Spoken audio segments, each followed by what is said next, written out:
Boa noite a todos, sejam muito bem-vindos à atividade gratuita do Instituto Racine. Primeiramente, espero que vocês e familiares estejam todos bem, todos seguros.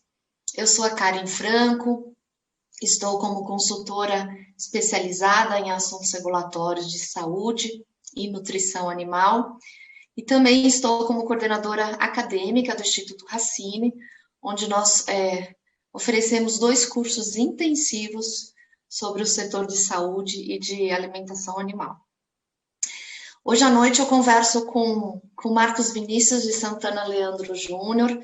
Nós vamos abordar os principais temas da agenda regulatória da Secretaria de Defesa Agropecuária e da Coordenação de Produtos Veterinários. A todos os colegas, nós temos uma hora de atividade, então foi enviado a todos um questionário preliminar, onde já recebemos 27 perguntas. Agradecer a cada um dos colegas que nos disponibilizou seus comentários, as suas perguntas, e depois a gente vai conversar um pouquinho sobre como são esses cursos do Instituto Racine. E havendo tempo, no final dessa 1 hora de atividade, a gente vai abrir para perguntas dos colegas que estão nos acompanhando, ou pelo Racine Online, ou pelo Instagram, ou pelo canal do YouTube. O Marcos Vinícius está como coordenador da CPV, que é a nossa Coordenação de Produtos de Uso Veterinário, desde 2020. Ele é fiscal federal, ele é auditor fiscal federal agropecuário já há 20 anos e já tem atuações como diretor do DIFIP, né, nosso extinto diretoria. Já teve passagens também na coordenadoria da CPV no passado, foi chefe da divisão de produtos farmacêuticos, chefe da divisão de produtos biológicos. Ele possui larga experiência na área de insumos pecuários, diagnóstico animal, laboratórios e biossegurança.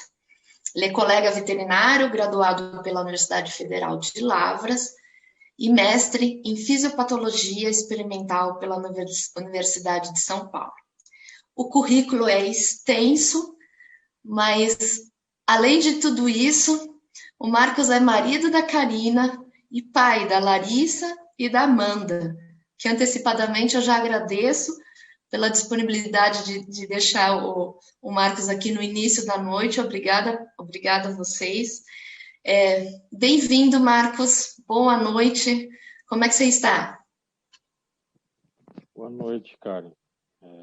Eu estou muito bem, obrigado, né? Estou muito feliz de estar aqui com você hoje para tentar aí aclarar um pouco nossos colegas, né, que trabalham na área, tentar responder perguntas e receber os inputs também do setor, né? Sempre importante a gente estar escutando aí o que as pessoas estão pensando, né? Quais são as preocupações, para a gente poder direcionar isso como setor público, né? Como órgão regulador. Então, agradeço muito aí o convite e fico à disposição de vocês. Espero que a gente tenha aí um bate-papo bem legal e construtivo. Muito bem. Eu que agradeço a disponibilidade sua de poder participar do nosso bate-papo. Pessoal, primeiramente, eu gostaria de passar para vocês um vídeo muito interessante falando sobre o agronegócio brasileiro, para a gente contextualizar a importância do agro e contextualizar o nosso setor como fornecedor de insumos pecuários. Vamos assistir. Brazil is the 3rd largest food exporter in the world, and at the same time, it keeps 66% of its territory with preserved native vegetation. How is that possible? The answer is in a sustainable production model developed during years of research, innovations, and public policies directed to master agriculture in the tropics. This includes the National Plan for Low Carbon Emission in Agriculture, one example of the national policy that contributed to the development of an agriculture with low emission of greenhouse gases. This plan guarantees investments for the development of planting techniques in areas considered low productivity land. In the last 10 years, over 50 million hectares were recovered and today are considered social, economic, and environmentally sustainable. Another example is the Brazilian beef. The vast majority of the livestock in the country is grass-fed.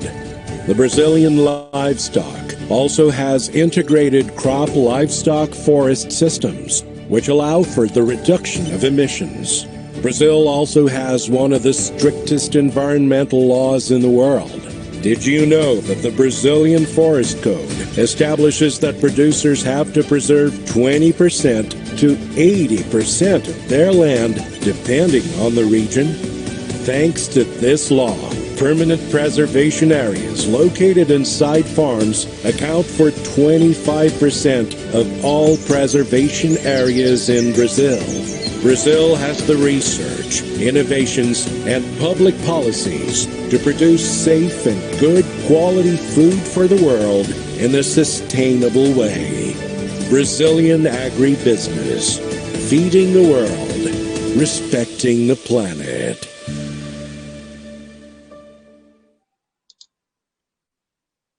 Lindo de ver, né? Nosso agronegócio. Sempre me dá muito orgulho. E segundo segundo os estudos da CNA, da Confederação Nacional de Agricultura, e do CPEA, que é o Centro de Estudos Avançados em Economia Aplicada, o PIB do agronegócio do ano de 2020 representou 26,6% do PIB Brasil. Estamos falando de um segmento de quase 2 trilhões de reais. Né?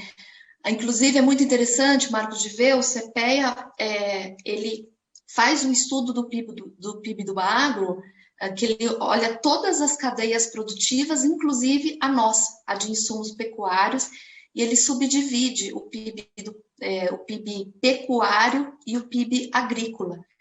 E em 2020, o crescimento só do PIB pecuário foi de 24,5%, representando um acréscimo de 119 bilhões de reais. Marcos, qual que é o papel do Ministério da Agricultura, qual que é o papel da CPV no contexto de ser um agente regulador de insumos pecuários, a exemplo dos produtos farmacêuticos e biológicos? Esse papel é um papel muito importante nesse contexto, nessa cadeia, né? Porque a parte de insumos é a base da produção dessa cadeia. E a gente tem que estar aqui sempre preocupado em trazer um regulamento que ele, ao mesmo tempo, respeite bem-estar animal, que ele, ao mesmo tempo, respeite segurança alimentar, né? E que, ao mesmo tempo, ele traga ciência para as discussões. Então, a gente tem um desafio muito grande aqui na CPV, que é balancear isso de uma forma que a gente consiga ter os insumos disponíveis, né? Porque sem insumo disponível não tem controle de doença, não tem prevenção de doença, então você não tem bem-estar animal, né? Não tem produção alimentar, mas ao mesmo tempo a gente tem que ter um cuidado também com a segurança aí do alimento. Então é um trabalho muito interessante e é um esforço muito grande que a gente faz, né, para que a gente consiga trazer para a sociedade uma disponibilização de insumo que atenda toda essa cadeia que está em crescimento. Né? A tendência do Brasil, quando você vê esses números aí, ainda é de aumentar, né? A gente ainda tem área aí para aumentar sem desmatar a floresta amazônica, né? Que é uma área, inclusive, muito ruim para a agricultura, né? São solos bem pobres, bem fracos. Então, assim, a gente tem áreas aí para fazer ainda aumento de produção, né? Temos tecnologias. E temos uma obrigação no mundo, né? O Brasil ele tem que gerar excedente aí para exportar, né? A gente tem ainda muita fome no mundo. Então, eu Exatamente. encaro isso como uma obrigação nossa como ser humano, de ajudar a cadeia a gerar produto para que as pessoas se alimentem. A gente fala as pessoas, não só os países ricos ou nós aqui no Brasil, todas as pessoas, né? Exatamente. E é impressionante esses números, né, Marcos? Porque a gente está falando de um ano que não existiu, né? A gente gostaria de ter eliminado 2020 dos nossos calendários, mas no ano de 2020, a própria previsão de crescimento da indústria veterinária brasileira, segundo estimativas do Sindan, esses números estão sendo fechados, a previsão que o setor cresça, apesar de todos os pesares de pandemia, 12 que haja um aumento no faturamento da indústria veterinária brasileira de 12%. E quando a gente olha a série histórica do nosso setor de saúde animal, ela é crescente e números de 2019, o setor cresceu 6,5 bilhões de reais. Então, o agro indo bem, o nosso setor de insumos vai bem, são mais animais, mais carne, leite, ovos sendo produzidos e mais animais recebendo produtos medicamentosos e produtos e as vacinas para prevenção de doenças. Lá no nosso curso, colegas, eu costumo comentar na aula inaugural que nós temos duas grandes... O profissional de assuntos regulatórios ele tem duas grandes características principais, né?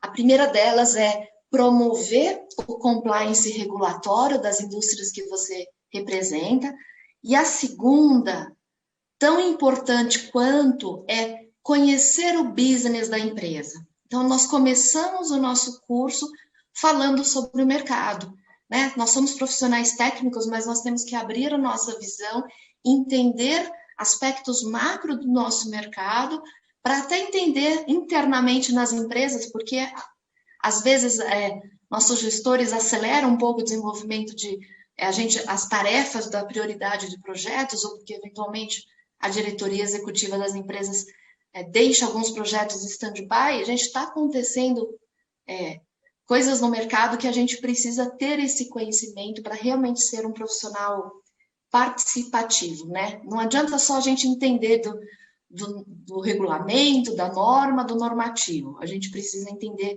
o business, né?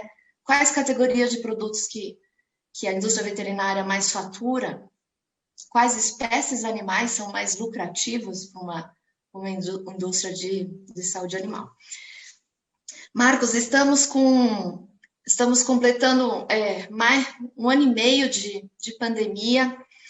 Lá em março do ano passado, o Ministério da Agricultura decretou, né, que os estabelecimentos para a produção de insumos agropecuários decretou como atividade essencial, uma das atividades essenciais, além de todas as outras atividades inerentes do Ministério da Agricultura, tanto na parte vegetal quanto na parte animal.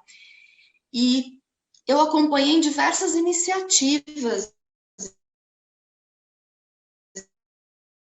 para o setor regulado durante esse momento difícil.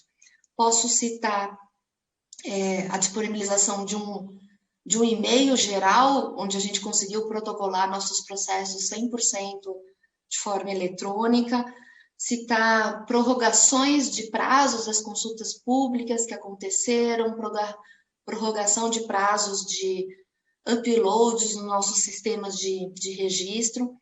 E eu queria saber de você como foi, como gestor da CPV, como foi esse ano de pandemia, quais atividades eventualmente não deram certo de serem conduzidas à distância, Marcos?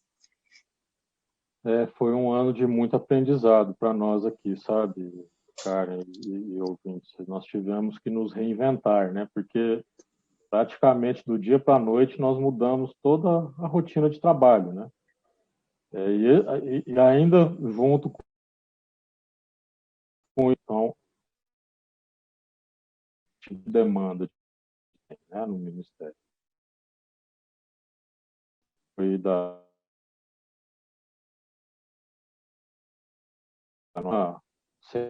sessões, né? O setor não parou, então aeroporto, né? Não faltou leite em casa, não faltou carne. O Brasil muito, muito de equacionar aí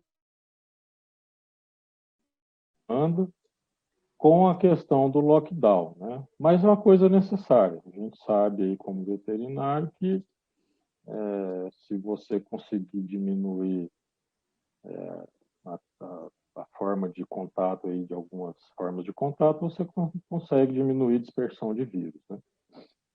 E a gente tentou, de uma forma muito intensa, aí, focar principalmente na questão da organização da fila, né, de registro, com essa instituição aí do formulário eletrônico e de um sistema que tem aqui, chamado CIPIAGO, que a gente usa.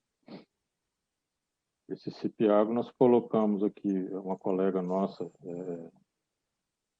muito dedicada, a Isabela, né, ela está assim, full time nesse processo aí do CIPIAGO, demanda ela demais. Tem dia que a gente senta aqui e faz uma DR, né, para ver como a gente pode melhorar o CIPIAGO, como pode melhorar a nossa operação dele, como a gente pode deixar as coisas assim, um pouco mais claras ainda para nós mesmos no mapa, né? Como trabalhar nessa fase de pandemia. E de uma forma geral a gente acha que teve um certo grau de sucesso, né? Muito porque assim já existia um ritmo de teletrabalho implantado aqui na CPV. Então, Sim. o grande desafio nosso foi trazer as formas de protocolo e de resposta aos interessados, né? E partimos para essas questões de tentar comunicações virtuais. Então, estabelecemos a rotina de reunião via Teams, que é uma coisa nova, né? Endereço de e-mail e fomos trabalhando. E estamos tentando, né? Como a gente viu aí nos números, a demanda aumentou muito e nós estamos com um desafio muito grande aqui de manter o ritmo. Nós estamos tentando manter o ritmo aí, mas a demanda aumentou um pouquinho mais do que a gente imaginava que poderia aumentar, né? E que bom que aumentou, que bom. A gente gosta muito disso, né? Porque aumenta a demanda de insumo, é porque tem mercado comprador, então aí isso vai gerar mais emprego no Brasil, isso vai gerar mais imposto, né? Isso gera mais gente recebendo salário, numa atividade aí tão nobre, né, que a gente acha, pelo menos eu considero aí o agronegócio. Muito bem, Marcos. E mais uma atividade nobre surgiu agora comecinho de abril, que é o projeto da indústria veterinária, as plantas fabris das vacinas veterinárias também fabricarem as vacinas para a Covid. Existe um projeto de lei que encontra-se aprovado no Senado. Na semana passada, ele já está tramitando na Câmara dos Deputados em regime de urgência. E é um projeto lindo de ver, porque nosso setor tem tecnologia desde tecnologia e know-how da produção do insumo biológico ativo, né? Nós temos vacinas veterinárias que usam tecnologia de vírus inativado, a semelhança de algumas vacinas de Covid. Nós temos know-how para fazer vacinas recombinantes, nós temos know-how para fazer o processo de ciclo completo de produção, inclusive de distribuição dessas vacinas para todo o Brasil. Então, é uma articulação conjunta, né, Marcos, de governo federal, Anvisa, né, Anvisa, Ministério da Agricultura, Ministério da Ciência e Tecnologia. Sei que já tiveram conversas com o Instituto Butantan, Fiocruz. Gostaria de saber de você qual é o status atual desse projeto. Esse projeto é um projeto muito bonito mesmo. Ele dá muito orgulho de nós estarmos aí demonstrando a pujança do setor e demonstrando que o mapa tem suas exigências, suas regras, mas que são regras que realmente são baseadas em ciência, né? Tanto que surgiu essa opção, né? E as conversas elas têm ocorrido ainda, né? Entre o Ministério da Saúde, Ministério da Agricultura, Ciência e Tecnologia, Casa Civil, né? Representantes aí do Senado, né? Do Comitê de Crise do Senado. E a orientação que nós temos aqui da nossa ministra Tereza Cristina é de que a gente ajude o projeto a avançar. Então, a gente tem se dedicado aí a isso. Já participamos aí de algumas comitivas, né, onde todos esses ministérios visitaram as fábricas. E hoje a gente sabe que existem 2 fábricas que estão em auditoria pela Anvisa, né? O que é o grande gargalo hoje para o projeto avançar? Primeiro, a questão regulatória, como você colocou muito bem, cara. Está tramitando no Congresso, já foi aprovado no Senado, está em regime de urgência na Câmara. Então, isso precisa ser efetivado, né, para que possa ser, a parte burocrática possa ser vencida. E, depois disso, a gente tem que encontrar um desenvolvedor de produto. Alguém que tenha um produto pronto, registrado na Anvisa, e que queira fazer essa fabricação na indústria veterinária. E aí eu lembro a você que a gente não tem só tecnologia de vacina inativada, oleosa, né, de febre aftosa. Nós temos aí várias plantas que fabricam vacinas com produção em ovos, né? Temos vacinas recombinantes, vacinas com vírus ativo, vacinas vetorizadas, vacina com proteína. E o setor veterinário ele tem uma característica muito interessante, que é a questão dos volumes de produção, né? Então, quando a gente fala em um produto para bovino, nós estamos falando em 200 milhões de cabeças, 230 milhões de cabeças. É muito milhão. Quando a gente fala de vacina para ave, é 1 bilhão e 300 milhões de aves, é a estimativa. Suíno, né? Quando vai para cão também, né? Cachorro, gato, enfim, é uma indústria muito pujante, os números são muito grandes. E que bom, a gente tem que elogiar aí o nosso Senado, a Câmara, né, por ter encampado essa ideia e que possa trabalhar ela de uma forma que traga, né, uma solução para esse problema. Essa questão do desenvolvedor é muito interessante, porque assim, o Ministério da Agricultura a gente não tem como incentivar nenhuma indústria veterinária a fazer um registro na Anvisa, e pelas conversas que eu tive com os RTs das indústrias, eles também não têm esse interesse, né, por várias razões. Primeiro, não tem expertise em registrar produto na Anvisa. Segundo, não tem produto desenvolvido, então isso demoraria aí vários anos para conseguir desenvolver um produto de uma empresa veterinária. Então, o que o setor fez de uma forma bem interessante, eu achei muito humanitária, foi colocar as plantas à disposição. Exatamente. Temos a capacidade, venham aqui que a gente vê o que faz, né? É lógico que para isso acontecer tem que ter o desenvolvedor do produto, o dono, a pessoa que tem o registro, que tem a forma de fabricação, a fórmula, tem que ter os acordos comerciais e também não podemos deixar de pensar que não pode faltar produto veterinário, né? Então, a gente tem que conciliar isso de uma maneira assim bem calma, tranquila. Isso está sendo feito.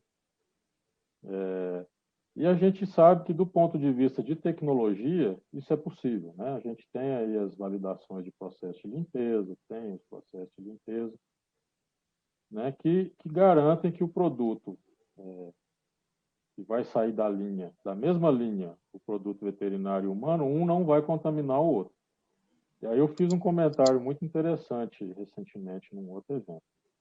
Nós temos a qualidade na indústria veterinária, temos a tecnologia, né? Mas também a gente tem que ter o cuidado para uma vacina produzida para a Covid não contaminar uma vacina que vai ser usada na indústria de saúde animal. E vice-versa. E vice-versa. Então, nós temos essa preocupação também. É lógico que o que vai imperar aí é a questão do combate à pandemia, né? Mas a tecnologia existe, está à disposição, e a indústria veterinária tem condições de fazer. Então, existia muito no passado, eu vi algumas matérias falando que, como assim, fazer vacina na indústria veterinária? Não, é a indústria de saúde animal, uma indústria boa, uma indústria certificada, indústria exportadora, uma indústria que foi fundamental para a erradicação da febre aftosa no Brasil, um rebanho de 200 milhões de cabeças. Com um diferencial que o rebanho de bovinos ele não faz fila no posto de saúde, né? Então, você tem que levar o produto lá na fazenda e dar um jeito de administrar lá na fazenda. Então, nós temos, sim, uma característica aí de distribuição, de cadeia de frio muito forte, né? Muito boa. E a gente tem que elogiar, realmente, os gestores que conseguiram enxergar isso. E vamos rezar para dar certo.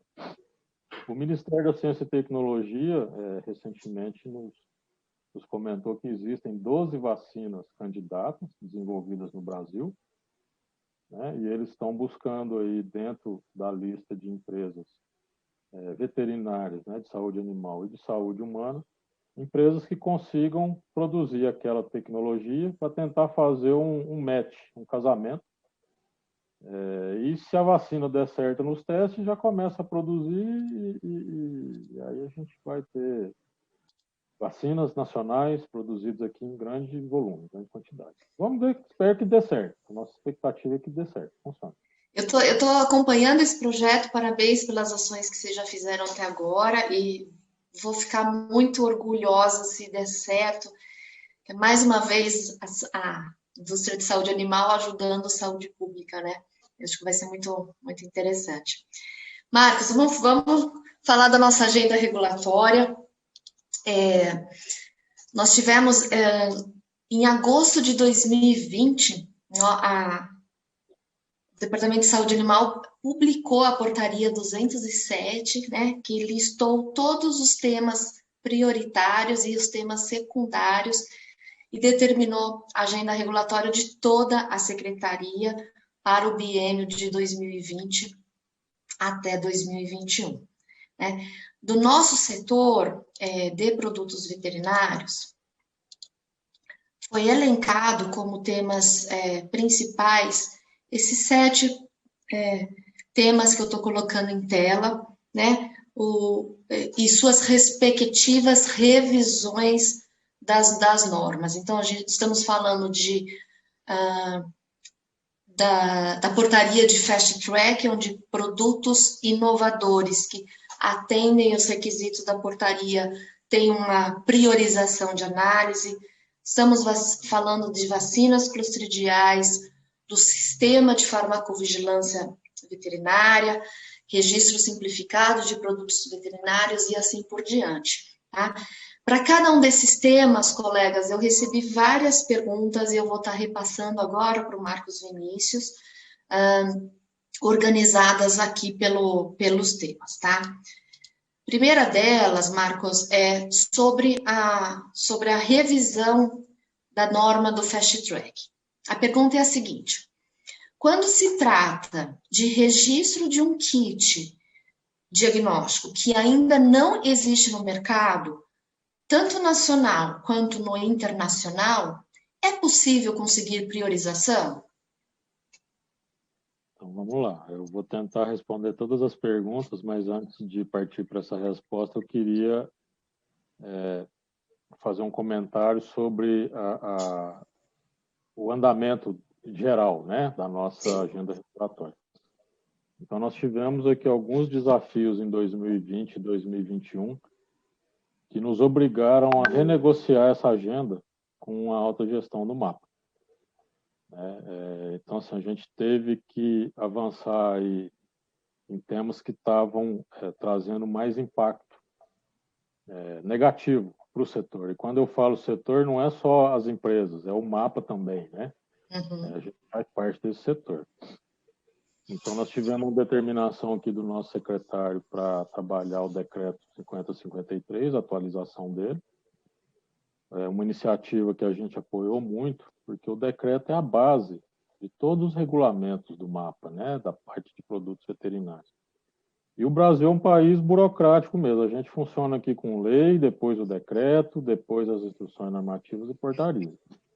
Então ficaria uma coisa talvez um pouco desarticulado a gente trabalhar portarias e instruções normativas sem o decreto, né? Então recebemos esse comando aí para fazer. Nós estamos trabalhando muito forte nisso. A nossa intenção é trabalhar isso bem transparente. Então, fizemos uma publicação na tomada pública de subsídios, né, para receber aí, inputs do setor. Estamos numa fase agora de consulta interna do MAPA, onde a gente está pedindo para os nossos colegas que trabalham no dia a dia nos enviarem sugestões. A partir daí, a nossa ideia é fazer uma consulta pública, onde toda a sociedade, toda, vai poder fazer suas contribuições e suas sugestões, né? E colocar seus anseios também. Muitas vezes a sociedade tem uma preocupação que ela não consegue externar ali de uma forma de IN, né? Ou de portaria ou de decreto. Mas a gente vai escutar isso e vai tentar colocar lá da forma mais adequada possível. Inclusive, a revisão do decreto 5.053 era um dos temas secundários que foram elencados na própria agenda regulatória. Então, em termos de hierarquia das normas, faz todo sentido, né? Sim. Primeiro, revisitar a base, o nosso decreto, para depois entrar nos normativos, vou chamar de menores, né? Mas nas instruções normativas e assim por consequência, né? E a gente precisa disso, porque hoje a gente recebe muita consulta jurídica, né? Eu vou dar alguns exemplos para vocês aqui. Muitas vezes uma empresa tem um produto que se enquadra na parte de produtos isentos de registro, mas não está definido lá no capítulo 44 que aquele produto específico é esse. A gente tem que fazer um enquadramento por extrapolação, né? E muitas vezes não também. A empresa às vezes acha que está lá e não consegue enquadrar também. Então, existem algumas dúvidas que a gente recebe aqui jurídicas, né, do setor, de uma forma geral. Aí dúvidas que são nossas, mapa, né, de como executar, e dúvidas do setor, de como executar também. E a gente entendeu que precisaria ser clareado no decreto. O decreto ele tem que ser o guia maior, né? Ele tem que falar, olha, para fazer um fast track, por exemplo, como é que vai ser essa classificação de produtos? Como é que vocês vão classificar? Nós vamos atualizar da forma como está hoje ou vamos trazer uma categorização de risco, uma categorização de impacto, né, para o setor? Então, a gente tem que ter a base, porque senão a gente vai estar sempre trabalhando em regulamentos e muitas vezes a gente não vai conseguir dirimir o problema, direcionar a solução do problema, por falta de um amparo legal maior. Exatamente. Essa questão de kit é muito interessante, né? Porque até hoje ainda a gente recebe aqui demandas de se precisa ou não ter registro de kit. Né? A gente recebe esses documentos, assim, perguntas, enfim. Então, a gente partiu para esse caminho aí de trabalhar o decreto, né? Após o decreto, nós vamos trabalhar aí como priorização a parte de procedimentos de registro e renovação de licença de produtos e uso veterinário, que é um tema que o decreto não aborda e tem causado aí muito impacto na nossa operação MAPA, né? A gente até tem um parecer da Conjura agora recente dizendo que quando da renovação nós vamos ter que pedir os estudos todos atualizados dos produtos, e aí a gente fica naquela, como eu vou pedir isso? Né? A gente vai dar prazo ou não? Eu vou dar multa se a empresa não apresentar? Vou cancelar a licença? Então, são coisas da operação que a gente precisa deixar mais claro, né? Então, a nossa ideia é trabalhar essa questão da renovação, né? E registro dos procedimentos, né? Dizendo até quais são as instâncias recursais, que isso também não está definido, Então, quando um pedido é indeferido, o que acontece com ele, né? Todo mundo sabe que tem direito a um recurso. Ok, ótimo, isso é da legislação brasileira. Mas como é que funciona esse recurso? Para quem ele é dirigido? Qual é o prazo de atendimento? Né? Ele vai furar a fila dos outros subprodutos ou não? É uma fila à parte? Então, tem uma série de detalhes que a gente precisa trazer aí para uma regulamentação, para trazer clareza para o setor, tanto para o mapa que vai saber exatamente o que pedir e como pedir, e para o setor que vai saber o que tem que fazer. Né? Eu parto muito do princípio da boa-fé de todos. E eu acho que, tendo uma regra clara, o setor vai cumprir. E a gente começa, a partir daí, desburocratizar o sistema. Né? Tendo a regra clara, você desburocratiza o sistema, você consegue atender liberdade econômica, consegue, enfim, desburocratizar mesmo, automatizar algumas ações. E aí eu falei, não respondi sua pergunta. Se um kit diagnóstico, que hoje sim, pela regulamentação, é um produto passível de licenciamento, se um kit ele é possível conseguir priorização de análise considerando a portaria do Fast Track. Se ele atender o que está na portaria, sim. A gente sabe que a portaria ela tem que ser muito bem interpretada, porque talvez ela não enquadre ali os kits, né? Porque ela foi feita num momento que a priorização do mapa e as definições tinham até dúvidas, né, com relação ao registro de kits ou não. Então, mas efetivamente, sim, é possível, né, tem que ser feito um enquadramento, mandado para cá, feito um processo SEI, direcionado à CPV.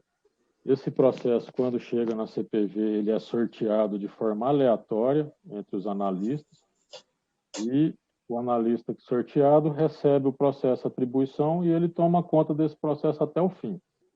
O que significa isso? Se tiver que ser emitida uma exigência, se tiver que ser feito algum esclarecimento, o processo já está na carga do analista. Assim que a documentação chega no mapa, já vai direto para esse analista, trazendo assim, agilidade e resposta rápida para o setor. Perfeito. Marcos, um outro tema da agenda regulatória e que recebemos muitos questionamentos também sobre o sistema de farmacovigilância veterinária, né? Te pergunto, existe um cronograma no mapa? Desculpa, lembrando que nós tivemos em julho de 2011, nós tivemos a consulta pública sobre esse tema e nós temos aqui duas perguntas. Existe um cronograma no mapa para dar andamento à criação da legislação de farmacovigilância? Já temos países da América Latina com legislação implantada e outros em discussões. E continuando a pergunta, né? A legislação já virá alinhada com as novas tendências de reporte dos casos às autoridades? Exemplo, como reporte de todos os casos com 30 dias e análise de risco de produto se afastando do relatório periódico. Muito boa pergunta. Sim, né? Nós tivemos em 2011 essa consulta pública, mas esse projeto é um projeto até mais antigo, né? Então ele está muito maduro no mapa, ele está sendo conduzido aqui dentro do Departamento de Saúde Animal, numa divisão que a gente chama de divisão de programas especiais, para vocês verem a importância do tema, né, para o mapa hoje. E sim, existe um cronograma. Hoje já tem um texto pronto, foi feita uma análise de impacto regulatório sobre o texto, onde foi convidada a sociedade para trabalhar isso, para a gente fazer um exercício, né, de identificação de causa raiz dos problemas. Então, essa análise de impacto regulatório é uma coisa muito legal, eu defendo muito. Nós fizemos ela antes de decidir pela atualização do decreto e vimos lá que a causa raiz da maioria dos problemas levantados na análise de impacto regulatório, do ponto de vista regulatório, estava no decreto. Né? No decreto. E aí, assim, voltando à farmacovigilância, a situação atual hoje ela está no step que a gente chama aqui de consulta interna. Então, o texto ele é disponibilizado para o corpo técnico do MAPA, que pode opinar, né? Depois dessa disponibilização, ele vai passar por uma consulta pública, e aí toda a sociedade vai ter como opinar de novo. E a ideia é que sim, que venha um regulamento o mais moderno e desburocratizado possível. Nós não queremos criar um elefante branco, a gente quer criar aqui uma coisa que seja efetivamente traga um resultado para a sociedade, onde a sociedade saiba que se tiver um problema ela vai poder reportar e que nós vamos descobrir, né, juntos aí com o setor, com o fabricante ou importador, qual é esse problema e buscar uma solução para isso, né? Então, a ideia é de que sim, que venha alinhado com os regulamentos mais modernos, aí, com a forma menos burocrática possível de trabalho. E a gente reforça que toda a sociedade vai ter condição de fazer uma sugestão no texto. Sim, essa é a maior importância das consultas públicas, né? Que tanto sociedade organizada, sindicatos patronais, associações de classe, ou pessoa física, ou cada CNPJ realmente contribua para chegar os inputs para o Ministério da Agricultura. Dando continuidade, Marcos, e falando agora sobre registro simplificado de produtos veterinários, e exemplificando o que você comentou sobre, às vezes, a categorização de produtos, se ela não está bem estabelecida na nossa norma raiz, né? Nós recebemos uma pergunta que se encaixa perfeitamente nesse tema. Dos produtos isentos, teria como incluir outros cosméticos para pet? O regulamento cita produtos de higiene e embelezamento, mas temos produtos que são interferidos pelo fiscal por não se encaixarem em uma categoria específica e acabam ficando em um limbo sem ter onde encaixar. Exemplo, cremes hidratantes. Uma sugestão seria adotar a definição da Anvisa para essas categorias de cosmético. Quais são seus comentários a respeito disso, Marcos? Eu acho que isso aí exemplificou muito bem a nossa preocupação, né? Assim, esse tipo de produto realmente ele não tem um impacto em saúde, né, tão grande para a gente ter uma exigência de registro como o regulamento pede hoje, mas também não é um isento. Ele tem uma função que tem que ser comprovada, né? Então, isso aí mostra bem como a gente tem que trabalhar o decreto para conseguir categorizar os tipos de produtos, que são N tipos, né? Aí a gente parte, inclusive, para implantes de córnea, implantes hormonais, né? Enfim, kits diagnóstico, tipos de produtos para diagnóstico. Como a gente categorizaria isso e como a gente faria exigências de acordo com o risco que o produto traz, né? Então, o mapa está antenado com essa questão de análise de risco, de categorização. A gente entende que hoje é necessário ser feito isso, né? Porque produtos de baixo risco e baixo impacto talvez não mereçam, não do ponto de vista que o produto seja ruim, mas não seria necessário uma dedicação tão grande, né? Para a gente avaliar todos os pontos, como se pede hoje no regulamento, a gente poderia avaliar menos pontos, mas para a gente fazer isso, a gente tem que colocar a regra clara, porque senão sempre vai ser uma decisão contestável, né? Vai ser uma decisão que não tem amparo. Com relação a essa questão da simplificação, nessas discussões que nós tivemos aqui do decreto e das análises de impacto regulatório, foi tomada uma decisão de transformar essa iniciativa e ampliá-la. Então, ela não vai ser hoje mais, a gente não está falando mais só de simplificação. A gente está falando aí de categorização, né, e análise por impacto. Então, nossos colegas aqui da área de registro se debruçaram aí, fizeram alguns exercícios sobre como classificar isso. E a nossa ideia é que, assim que a discussão do decreto for amadurecendo e a gente tem alguns direcionamentos lá, a gente volte a trabalhar com esse tema, né? Com essa nuance. Não é simplificação pura e simples, né? O mapa não pode dizer, ó, o produto X, vou dar um registro automático para ele porque eu quero.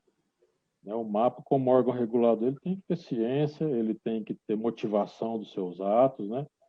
Tem que ter transparência, porque senão vai começar amanhã ou depois um setor que não foi contemplado e falar assim, mas eu quero que o meu seja simplificado também. Já que não tem critério, vamos pôr o meu também, né? E não é isso que o mapa busca, né? O mapa busca trazer, sim, um rito e uma regra clara de como vai funcionar esses critérios e de como vão funcionar as exigências regulatórias. Que aí todo mundo vai saber o que fazer.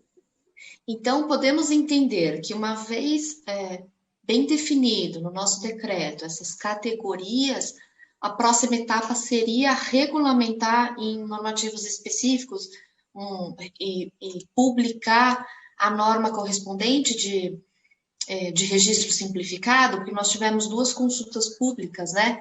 Uma de simplificados e uma de higiene e belezamento. Então, uma vez definido bem no decreto, daí sim teria uma futura instrução normativa sobre registro simplificado e um roteiro de registro para cada subcategoria desses produtos. Está correta essa linha de raciocínio? A ideia nossa é essa, né? Trazer isso de uma forma bem clara. E aí foi muito bom seu comentário, que vai me dar a chance de explicar aqui para quem está ouvindo que a gente não desperdiçou as consultas públicas nem o que foi feito, né? Essas consultas públicas elas estavam ainda numa fase inicial, então não tinha avaliação jurídica ainda da pertinência da publicação, não tinha sido feita ainda análise de impacto regulatório para identificação de causas avisos, né? E não tinha passado pela Conjur, que é o filtro, um filtro bem importante aqui dentro do mapa, né? Então, assim, a gente não desperdiçou o esforço feito até hoje. Quem contribuiu na consulta pública, fique tranquilo, os processos estão lá, estão abertos ainda, né? A gente vai aproveitar, sim. O que a gente precisa hoje é ter uma maturidade maior aí do que vai ser o decreto, para a gente voltar a essas discussões alinhados já com o que o decreto vai trazer, né? Não adianta a gente hoje trabalhar simplificação se a gente não tem essa categorização. É como eu falei, vai acabar criando um problema no mercado, né? E para nós, mapa, né? Por que o produto X é simplificado e o outro não? Qual é a regra? Qual é o critério? É a vontade do Marcos, né? Daqui a pouco eu saio daqui, né? Espero que eu saia com muita saúde ainda, sem engordar muito. Entra outra pessoa e fala assim, não, agora vamos mudar isso aqui porque não está certo. Então não é isso que a gente quer deixar, né? A gente quer deixar uma coisa que seja bem robusto do ponto de vista de segurança jurídica. Quando eu falo segurança jurídica, é para o setor para saber o que fazer e para nós, mapa, para sabermos o que pedir. E para o setor regulado, reforçando, né, Marcos, da isonomia, né? Se o meu produto e o produto do meu concorrente estão na mesma classificação, na mesma avaliação de risco, no mesmo requerimento regulatório, eu vou obter o registro ou o cadastro e eu vou brigar lá no campo, né, com uma melhor condição comercial, com uma melhor, os dois produtos tendo qualidade, né? Acho que nós conseguimos abordar os principais temas prioritários da agenda regulatória e gostaria de, só para resumir, Marcos, mostrar o banco de temas secundários que foi definido lá na agenda regulatória, né? Aqui a gente tem, eles foram ranqueados, foram feitas oficinas em Brasília, foi feita consulta pública, e aqui está exatamente na segunda linha, a revisão do próprio decreto, que era um tema secundário, e, como você comentou, agora ele virou um tema principal. A listagem Ela é longa, dos temas secundários, muitas revisões das normas correspondentes, das normas específicas correspondentes a produtos biológicos. Os produtos biológicos são a categoria de segundo maior faturamento da indústria de saúde animal. Então, nós temos as vacinas contra botulismo, a colheita oficial pela rede de laboratórios do governo, uma proposta de uma nova norma de estabilidade de produtos biológicos. E nesse sentido, Marcos, vieram também algumas perguntas sobre esses temas. Eu gostaria de falar sobre boas práticas de fabricação. Nós temos uma pergunta muito interessante, duas, na verdade. Considerando os grandes avanços em relação às boas práticas de fabricação que já temos em outras agências e outras regiões do mundo, qual a perspectiva do mapa em relação à atualização da IN 13 e demais atos correspondentes? A nossa ansiedade para revisar isso é grande, né? A gente sabe que é uma norma interessante, boa, né? Bem escrita, mas ela, como todas as normas, são vivas, né? Então isso precisa ser atualizado de acordo com o que a sociedade vai evoluindo, com o que a ciência vai trazendo, e de acordo com a atividade de fiscalização. Muitas vezes a gente tem uma norma que está bem escrita, né, mas ela deixa de fora alguns itens, alguns tópicos, e isso tem que ser revisto, né, em algum momento. Então, a nossa expectativa é de atualizar ela, após o decreto também, né, mas sim atualizar, talvez da parte de manufatura ela seja uma das regras mais importantes a serem atualizadas hoje, porque ela é que vai dar o arcabouço para toda a questão de produção e garantia de qualidade. Então, a nossa expectativa aqui é de trabalhar com ela, sim, brevemente, né? Não vou colocar aqui em qual lugar da fila, porque muitos dos temas secundários aí, a gente, durante essa conversa aqui, talvez fique claro, eles vão se mesclar em algum momento com outros temas que a gente já está trabalhando, né? Então, a gente falou aqui de categorização de registro, de simplificação, de ter um formulário novo, né, diferente da portaria 74. Então, a gente talvez vá trabalhar aí grupos de temas desses que estão colocados de uma forma única, né? E até seguindo uma diretriz do governo hoje, brasileiro, que é da gente fazer consolidação das normas, né? Então, assim, a diretriz hoje é de que a gente não tenha mais 50, 100 normas, 150 num órgão. Que a gente consiga trabalhar temas e consolidar tudo ali na norma única, porque facilita para quem vai trabalhar, né, no processo, em vez de ter que procurar na internet, conhecer aí 30 normas, 40, conhecer uma, né? Então, a gente vai agrupar isso de uma forma que a gente atenda essa diretriz e atenda essa estratégia de atualização do decreto e de buscando trazer os esclarecimentos da base para a gente ir amadurando os temas e trabalhando os regulamentos. Você usou um termo interessante, regulamentos menores, mas é um termo estranho, né? Vamos pensar daqui para o final, pensa num termo mais legal para isso. Secundários, regulamentos acessórios. Claro que a IN e a portaria são regulamentos super técnicos, super importantes para nós termos a sequência, né, dos estudos tanto analíticos, laboratoriais quanto clínicos que são necessários. Gostaria de finalizar com dois grandes temas, até pelo horário, Marcos.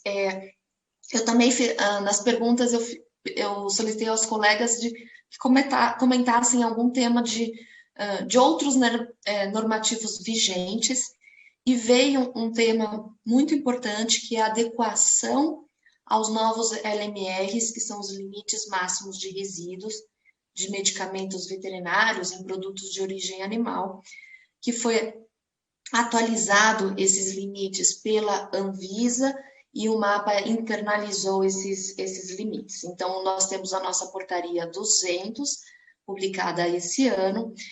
E veio uma pergunta muito interessante. Os fiscais estão realizando exigências para a realização de estudos de resíduos e recálculos imediatos, não respeitando o citado na Portaria 200, onde preconiza que o prazo para adequação dos estudos de LMR é de 2 anos, ou seja, até fevereiro de 2022. E o colega pergunta para você comentar essa divergência do que está no normativo com divergência que as indústrias têm recebido nos pareceres técnicos, por favor. Muito boa pergunta, né? Esse foi um projeto aí também bem interessante aí com a Anvisa, né? A gente entende que a Anvisa tem esse papel de definir os LMRs no Brasil, e como as legislações um pouco elas se excluem, né? O mapa não interfere em produto humano e a Anvisa também não interferiria diretamente em produto da saúde animal. A gente teve que fazer essa internalização para deixar claro isso, né? E quais seriam os LMRs adotados. E o que eu peço é que me envie, né, por e-mail essa questão. A gente tem que esclarecer os assuntos, porque muitas vezes os pareceres, os ofícios, né, e os pedidos da indústria, eles não ficam muito claros para quem está analisando, né? Então, pode ter chegado algum documento aqui para o mapa, onde esse colega nosso aí do setor fez esse pedido, mas ele pode ter sido interpretado de uma maneira equivocada, ou pode ter sido escrito de uma forma que não deixou claro qual era o pedido. E da mesma forma, eu posso ter aqui dentro do mapa algum colega que fez um parecer, né, e que foi interpretado de uma maneira equivocada também por quem recebeu, né? Então, o que a gente pede nesses casos é que nos enviem os casos com o número da solicitação, o número do ofício, a data de parecer, e nós vamos buscar equacionar qualquer dúvida, não só sobre esse caso, tá? Sobre qualquer caso. Sim, acho que você está se referindo aos casos que, eventualmente, o setor regulado não concorde com os teores técnicos da exigência ou acredite que não tem harmonização com os normativos, né?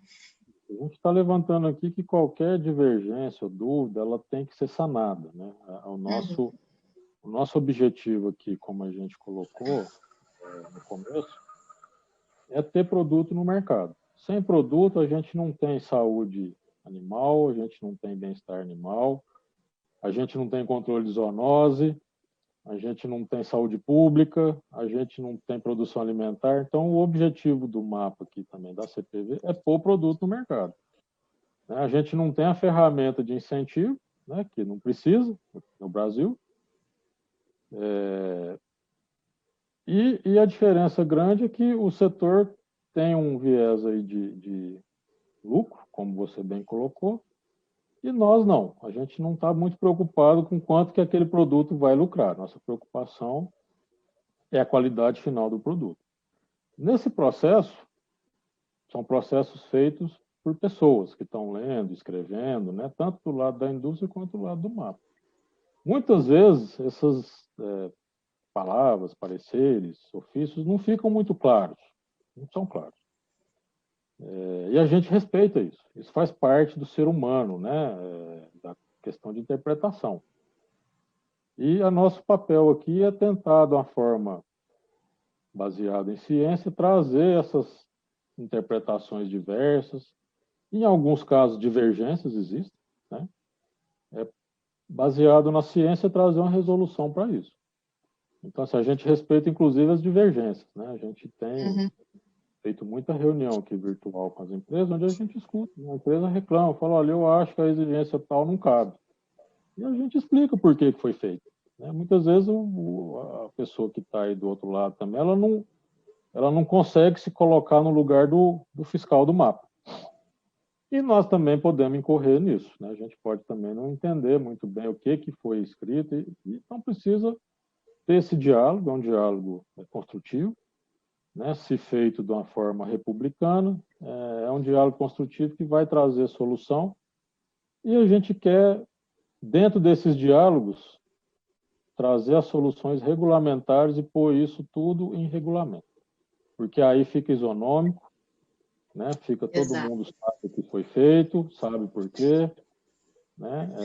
Então é isso. O que a gente coloca para esse caso específico colocado e outros que possam acontecer, e podem acontecer, a gente entende que pode, é que dê ciência, né? Primeiro para a área de registro do mapa, tem pode ser Uhum. por e-mail, é uma ferramenta simples, né? De envio.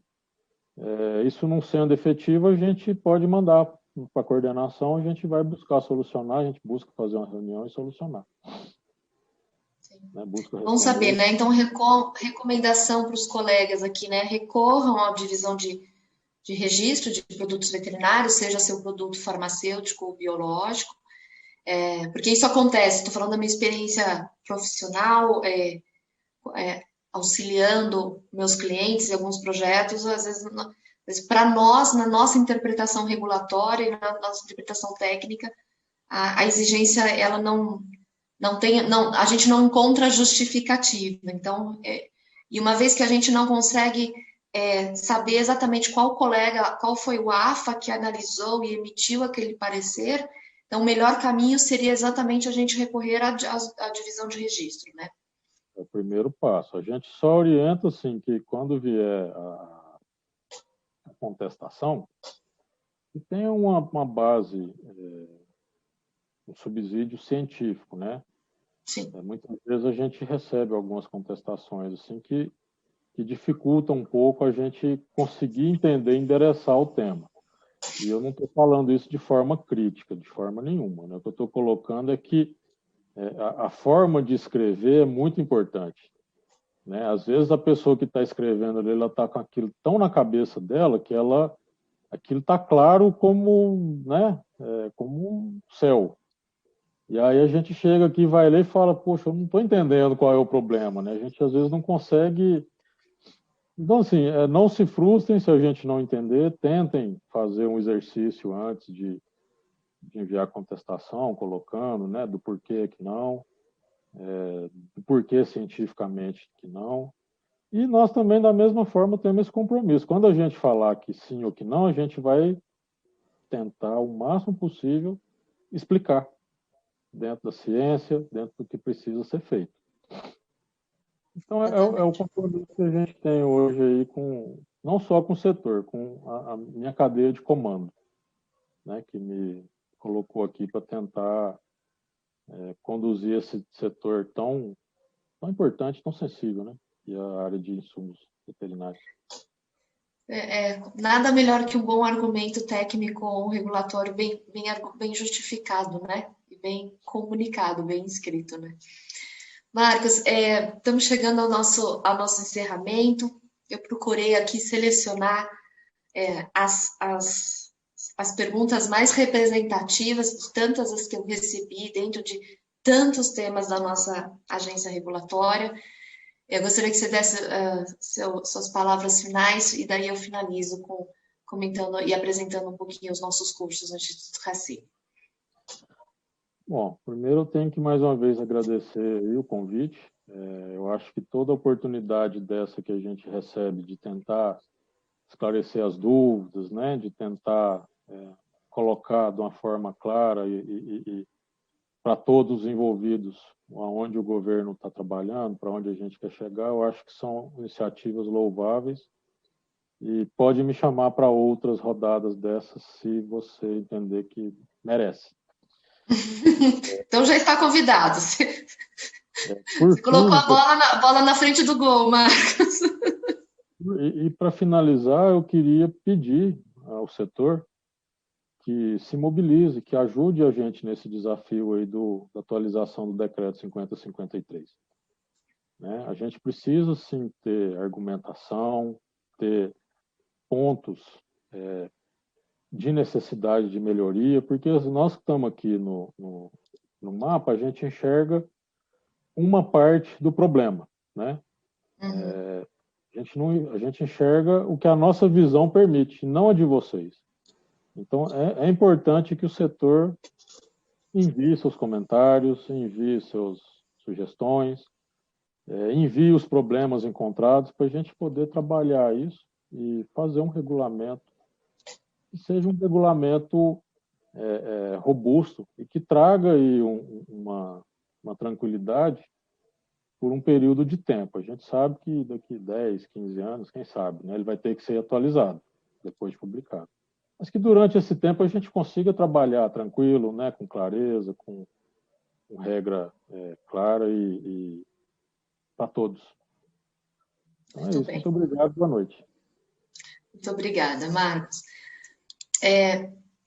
Pessoal, gostaria de convidá-los. Teve uma pergunta aqui das redes sociais, né, de um colega que é médico veterinário, tem mestrado e gostaria de saber como iniciar, como se capacitar na área de assuntos regulatórios. Então, para este colega e para todos os que estão nos assistindo, tenho 2 convites para vocês conhecerem a programação completa, tanto do curso de assuntos regulatórios de produtos veterinários, quanto do curso de alimentação animal. O Instituto Racine oferece 2 cursos intensivos, nosso curso de produtos veterinários, já estamos na 17ª turma, começando agora finalzinho de junho, é um curso de 8 meses de duração, onde a gente aborda todos os regulamentos que nós conversamos hoje com o Marcos, todas as bases, todos os estudos laboratoriais e clínicos que a gente faz para todo o projeto para você conseguir montar um dossiê de registro robusto em conformidade regulatória com os requerimentos do Ministério. Nos meus trabalhos de consultoria, eu sempre comento, Marcos, quanto melhor a robustez, a qualidade do dossiê, melhor a gente auxilia a análise dos colegas fiscais federais agropecuários. Da mesma forma, conheçam como é ampla a nossa regulamentação da alimentação animal, né? Também somos um mercado interessantíssimo.